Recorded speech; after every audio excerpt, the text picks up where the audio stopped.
Gandang araw, tara! Sama ko naman kayo ngayon sa may Bilpin Cider Co. Dito sa may Bilpin, meron dito na apple picking kapag season. However, ngayon hindi siya in season. So, ang meron ngayon ay may restaurant at may apple pie dito sa may loob. May restaurant din sila na pwede kayong umorder ng food.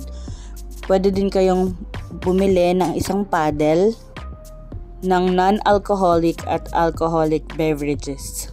Dito sa Australia, pag Saturday and Sunday, usually ang ginagawa ng family is lumalabas sila together with their family para mag-picnic or kumain sa labas.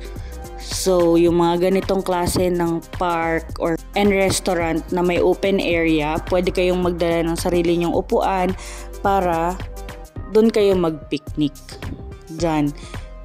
They are always open from Mondays to Sundays from 10 a.m. to 5 p.m.